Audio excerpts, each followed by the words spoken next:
La cultura como expresión del poder o de la resistencia.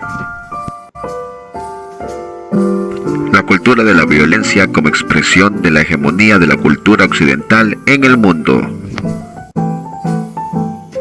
Las políticas neoliberales y el modelo de desarrollo propuesto han provocado la destrucción de la vida, tanto del ser humano como el de la naturaleza. Los excluidos suman constantemente millones de personas y las pérdidas ambientales son irreversibles. La hegemonía sistémica conlleva agudizar el silencio de las clases populares y acrecentar el beneficio de los grupos que sostienen dicho sistema, como son el de las grandes empresas, el capital y las fuerzas militares. Esto conlleva la frustración de los marginados, lo que inevitablemente desata la violencia provocada por las necesidades desatendidas de los pueblos. Para tal efecto, es necesario considerar la sumisión como elemento de control, bajo la trama de que los cambios a realizarse son necesarios para lograr el desarrollo, lo que difiere directamente de la democracia, es decir, el neoliberalismo descarta la participación directa de la sociedad. Simplemente se trata de adiestrar a las personas a consumir y producir, mas no a pensar, disertar y considerar caminos diferentes de desarrollo. El neoliberalismo busca implantar los mecanismos para considerar al sistema como la única forma de vivir.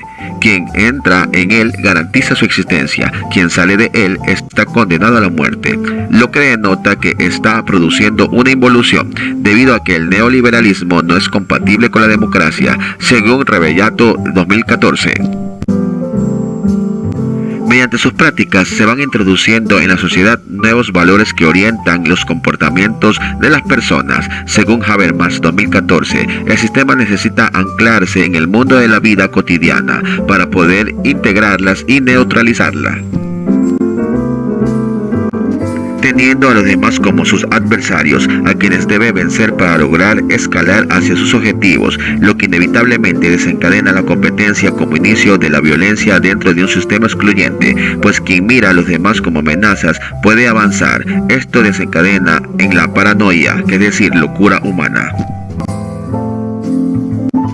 Crear una nueva cultura por medio de la educación es otro de los objetivos, de tal forma que se realice una reorientación hacia el sistema productivo y de consumo mediante la anulación de la criticidad y el incremento de la pasividad ante el desenvolvimiento del mercado. Puede constar esto en la dependencia tecnológica mediante el uso de celulares y redes sociales.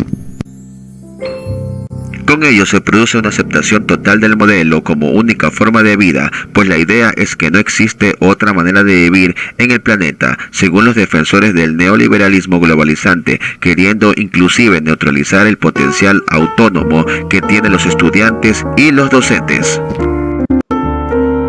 En el sentido educativo, el Banco Mundial, sin dejar de lado la deuda externa que tienen los países, está incursionando en la planificación pedagógica. Por un lado, advierte que los pobres dejarán su situación con oportunidades equitativas, cuando lo que pueden vender los pobres es su mano de obra al sistema de producción, mientras las oportunidades son aprovechadas por el capital y los pobres crecen cada vez más. Se vive la exclusión a las llamadas oportunidades. Para el Banco Mundial, en ningún momento se trata de desarrollar personalidades para que el estudiante piense, sepa, haga y sobre todo sea, según Rebellato 2014, ya que unos valores y un mercado requieren de una educación de mercado. Eurocentrismo, multiculturalidad, pluriculturalidad e interculturalidad, industria cultural. El eurocentrismo es considerado como la tendencia que sostiene que los valores culturales y sociales de Europa Occidental constituyan patrones o modelos universales. Tras esta consideración se esconde el desconocimiento y el desprecio de las demás culturas. En el siglo XIX, siguiendo con la tradición iniciada en siglos precedentes, las potencias imperialistas europeas trataron de imponer una escala de valores supuestamente superior a de los pueblos sometidos. Entre estos últimos incluyeron algunos con culturas milenarias como el indio y el chino. Con esta tendencia se produjo la expansión española, francesa, inglesa y portuguesa en los países de América Latina a partir del siglo XV. Las culturas ancestrales fueron sometidas e inculturalizadas dentro de los lineamientos europeos y con ello las formas de gobierno imperialista, el saqueo de las riquezas, la imposición de la religión y la degradación de los nativos al esclavismo y la servidumbre son algunos de los elementos que se aplicaron como normas de orden y que ahora se hallan implícitos en el manejo de las estructuras neoliberales modernizadas por las comunicaciones y la tecnología de hoy. Por otro lado, la multiculturalidad es la primera expresión de pluralismo cultural que promueve la no discriminación por razones de raza o cultura, la celebración y reconocimiento de la diferencia cultural, así como los derechos de ella, según Universia 2014. Esta concepción surge como política pública para considerar la diversidad social existente y que es contraria a una sola forma de cultura impuesta por la globalización. La multiculturalidad busca proteger las distintas culturas de una región, tomando en cuenta las relaciones de desigualdad que viven los grupos minoritarios ante los mayoritarios, quienes incrementan la discriminación. A partir de aquí se logra la autodeterminación de los pueblos, como sucede hoy en día con los indígenas.